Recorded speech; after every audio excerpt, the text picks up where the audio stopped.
JR शिक्षण या आपल्या यूट्यूब चॅनलमध्ये आपणा सर्वांचं पुनश्च एकदा सहर्ष स्वागत. राज्य सरकारी कर्मचारी, निमसरकारी कर्मचारी आपल्या विविध मागण्यांसाठी बेमुदत संपावर जात आहेत. कोणत्या त्यांच्या मागण्या आहेत आणि कोणते ते कर्मचारी अधिकारी आहेत जे संपावर जाणार आहेत या संदर्भातील सविस्तर माहिती देणारा हा व्हिडिओ पाहण्यापूर्वी नेहमीप्रमाणे आपणा सर्वांना एकच विनंती, व्हिडिओ शेवटपर्यंत पाहावा आणि आपण जर आमच्या चॅनलवर नवीन असाल तर चॅनलला जरूर सबस्क्राईब करा.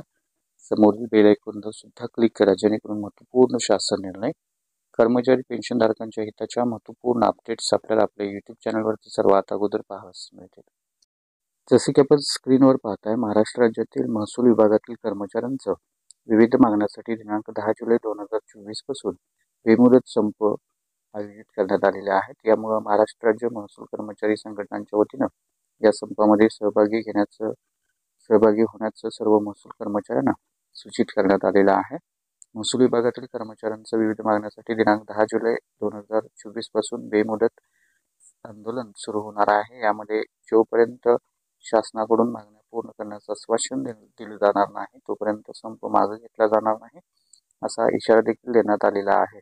या संदर्भातील माहिती महाराष्ट्र राज्य महसूल कर्मचारी संघटनेचे जिल्हा चंद्रपूरचे उपाध्यक्ष श्री अजय मेकलवार यांनी दिलेले आहे.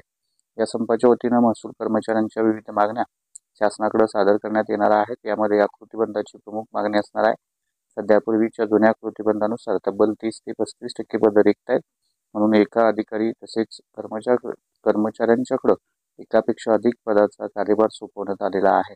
याबाबत राज्य शासनाकडून दांगट समितीचा अहवाल राज्य शासनाकडून स्वीकारलेला आहे, परंतु त्यावर अहवालाची अंमलबजावणी करण्यात आलेली नाही.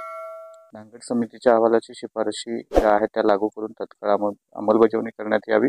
अव्वल कारकून व मंडळ अधिकारी वर्गामधून नायब तहसीलदार या पदावर पदोन्नती देण्यात यावी. महसूल विभागाचा आकृतीबंध तत्काळ लागू करण्यात यावा आणि नायब तहसीलदार या पदाची वेतन श्रेणी राजपत्रित अधिकारीप्रमाणे देण्यात यावी. त्याचबरोबर कर्मचाऱ्यांचे पगार नियमित होण्यासाठी शासन निर्णय निर्गमित करण्यात यावा. तसेच अव्वल कारकून या पदावरील कर्मचाऱ्यांचं सुधारित वेतन निश्चित करण्यात यावं. तसेच अव्वल कारकूनऐवजी महसूल सहाय्यक पद म्हणून मान्यता देण्यात यावी. अशा प्रमुख मागण्यांसाठी महसूल विभागाकडून बेमुदत संपाचं आयोजन करण्यात आलेलं आहे. संपामध्ये दिनांक 10 जुलै रोजी काळ्या फिती लावून काम सुरू असणार आहे, तर दिनांक 11 जुलै रोजी राज्यामधील सर्व जिल्हाधिकारी कार्यालयाबाहेर निदर्शने करून निषेध व्यक्त करण्यात येणार आहे. दिनांक 12 जुलै रोजी लेखणी बंद करून दिनांक 15 जुलैपासून संपूर्ण राज्यामध्ये राज्यव्यापी बेमुदत काम बंद आंदोलन करण्यात येणार असल्याची माहिती देण्यात आलेली आहे. त्यामुळे निश्चितच महसूल विभागांतर्गत येणाऱ्या कर्मचारी अधिकाऱ्यांच्यासाठी ही महत्त्वाची बातमी असणार आहे. तरीही होती अतिशय महत्त्वपूर्ण अशी बातमी. अशाच महत्त्वपूर्ण बातम्यांच्यासाठी रोजच्या महत्त्वपूर्ण शासन निर्णयासाठी चॅनलला सबस्क्राईब करा. व्हिडिओ आवडल्यास लाईक करा, शेअर करा. धन्यवाद.